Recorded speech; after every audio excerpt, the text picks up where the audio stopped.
Have you ever seen someone lie so boldly, only to be destroyed by their own forgotten signature? Well, that's exactly what happened in this courtroom.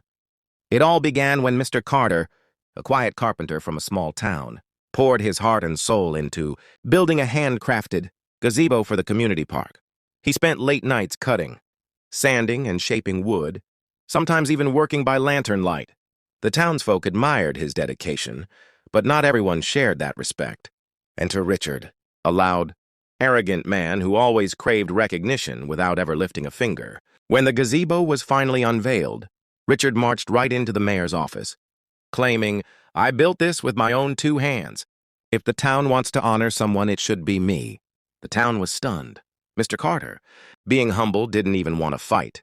But when Richard filed a lawsuit, demanding art sole credits and even financial compensation, Mr. Carter had no choice.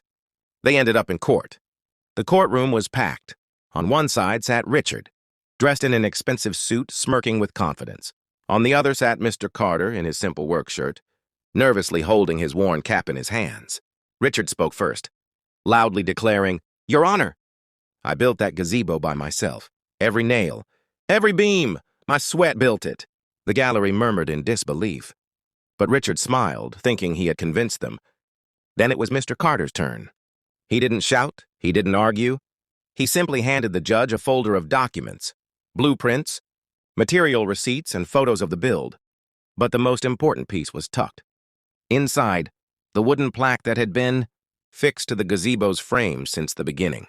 The judge examined it carefully. The courtroom fell silent. Then, in a steady voice, the judge began to read the carved signature out loud. "Crafted with love by James Carter." Gasps filled the room. Richard's face went pale.